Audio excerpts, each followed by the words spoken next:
3 manières de lire un tableau. Tout d'abord, une lecture historique. On s'interroge sur les influences, les maîtres, les contacts qu'il a pris, les émotions, les rapports familiaux, le Sitz im Leben, diraient les Allemands. C'est-à-dire toutes les conditions qui ont influencé le peintre. Deuxième lecture, qui est très différente. On ne fait plus simplement appel à la mémoire, mais c'est la lecture esthétique. On essaye de décomposer le tableau. Vous avez déjà vu des tableaux sur lesquels par-dessus on avait mis dans les livres d'art un calque avec des triangles, avec des ronds, des cercles, des ellipses, etc. On cherche à voir comment le peintre a composé son tableau. Et avec, par exemple, l'invention tout à fait émouvante à Venise de la perspective, où tout d'un coup, tout le tableau a un point de fuite. Donc, on cherche les points de fuite, ce qui a structuré le tableau. On en reste à une lecture esthétique. Puis, il y a la troisième lecture, la vraie, celle du destin. De quoi s'agit-il? Pourquoi le peintre a-t-il choisi ce modèle, ce sujet, etc. Je pense par exemple à Rembrandt. Rembrandt a peint à 24 ans la résurrection de Lazare. À 24 ans. Elle est sublime. Elle se trouve actuellement, je l'ai vue à Los Angeles, au County Museum de Los Angeles. C'est pas un très grand tableau, comme ceci. Il y a Jésus. Il y a un triangle de lumière qui est saisissant, qui part de Jésus, qui atteint Lazare. Lazare est en train de commencer à se soulever du tombeau. Et puis, qui vient atterrir sur Marthe, sur une des sœurs de Lazare, mais un peu dans l'ombre. Eh bien, c'est pas n'importe quel cadavre que Rembrandt a voulu peindre. Ce n'est pas n'importe quelle réunion mortuaire. Voyons. C'est le moment où s'ouvre exactement le cycle de la passion et de la résurrection du Christ. L'épisode va enflammer, déterminer la colère des grands prêtres, quand des gens vont venir, en parlant de la résurrection de Lazare, que tout le monde savait mort, et venir dire ça à Jérusalem. Et à ce moment-là, le Sanhédrin va se réunir, les grands prêtres vont se réunir pour dire cette phrase hallucinante. Ils vont décider la mort de Jésus. Et dire, il vaut mieux qu'un seul meure pour sauver la multitude, pour libérer, pour que la multitude soit tranquille.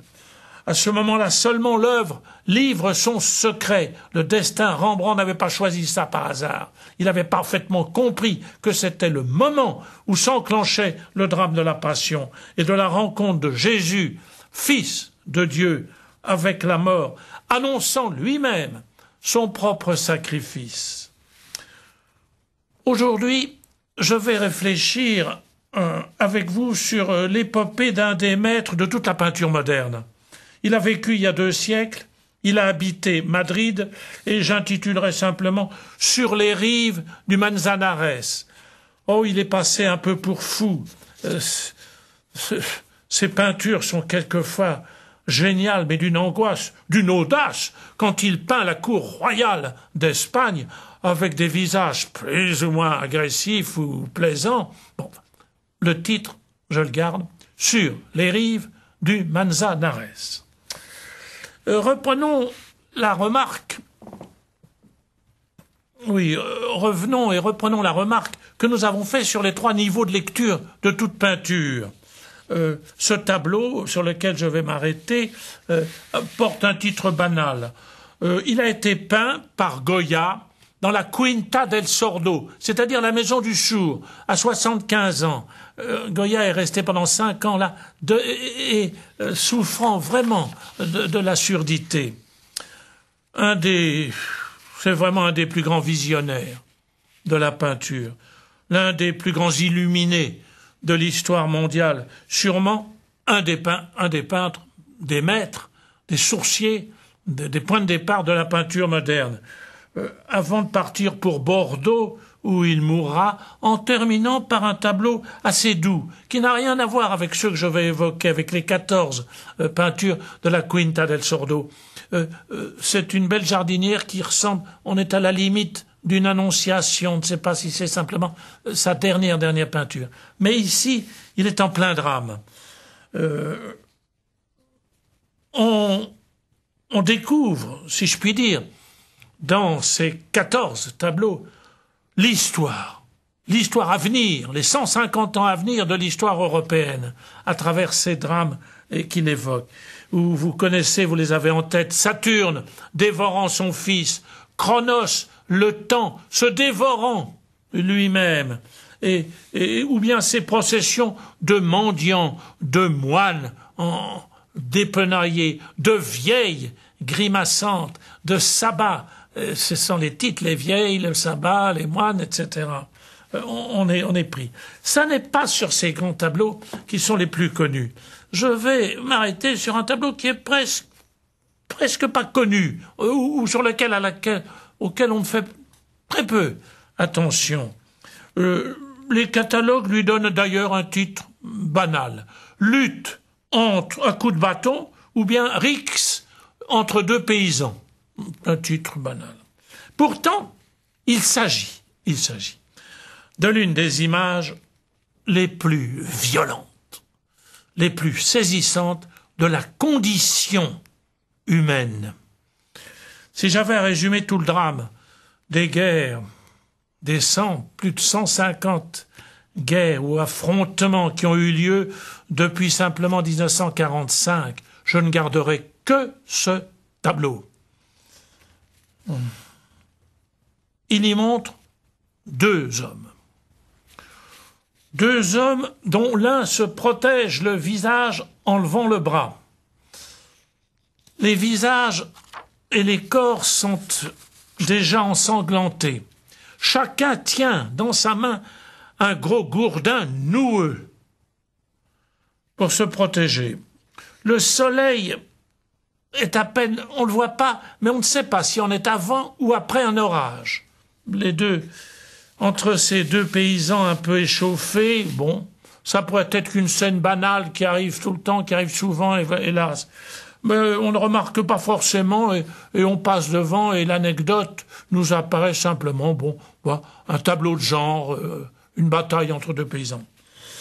Mais d'un seul coup, si on remarque un détail, on comprend tout d'un coup que ce tableau est peut-être l'un des plus puissants pour nous montrer ce qu'est réellement la condition humaine. En effet, condition contre laquelle s'insurge Goya. En effet, cette toile a été peinte juste après la première guerre des temps modernes, celle de l'Espagne contre Napoléon, juste avant le début d'une guerre civile qui devait durer indéfiniment. Ce détail, nous le voyons dans le bas du tableau. Les deux hommes sont dans des sables, sont pris par les sables mouvants jusqu'aux genoux, quasi jusqu'au-dessus, juste au ras du dessus du genou, si bien qu'ils sont condamnés, qu'ils le veuillent ou non, à mourir. Au lieu de céder, ils ne font même pas ce que des bêtes feraient peut-être. Ils continuent à se battre jusqu'au sang. Ils vont mourir. Ils sont enlisés. Ils le savent. Et cependant la haine est plus forte que le besoin d'être sauvé. S'entre-déchirer. Qui oserait dire que même des hommes d'église, nous n'avons parfois, n'évitons pas le besoin de dire ou d'agresser, qu'on le veuille ou non, ou bien regardez simplement toutes les tables rondes, alors que le monde se terrorise en ce moment où nous voyons comme des angoisses, où l'on apprend encore le journal, l'un des journaux d'aujourd'hui nous dit la facilité de faire une bombe atomique pour même un petit pays que c'était un jeu d'enfant et qui circulait de l'uranium qu'on vendait à droite et à gauche. Avec secrètement, on le sent bien dans ces débats, dans ces tables rondes de la télévision, une certaine haine secrète qui voudrait à la limite, s'il pouvait supprimer l'autre, il le ferait. Mais qu'est-ce que c'est que nos débats où nous laissons nos passions apparaître à côté des drames du Kosovo, du Rwanda, de l'Irak actuel, nos débats sur l'Europe, la Corée du Nord, l'Afghanistan, etc. Nous sommes comme les deux enlisés de Goya. Nous continuons à préparer nos gourdins ou à nous donner des coups de gourdin alors que la mort est à côté de nous, est en péril, les jambes engluées dans la boue. Les perfidies terrestres, les perfidies tueuses, vous ne les percevez donc pas. Les sables mouvants, vous ne les voyez donc pas.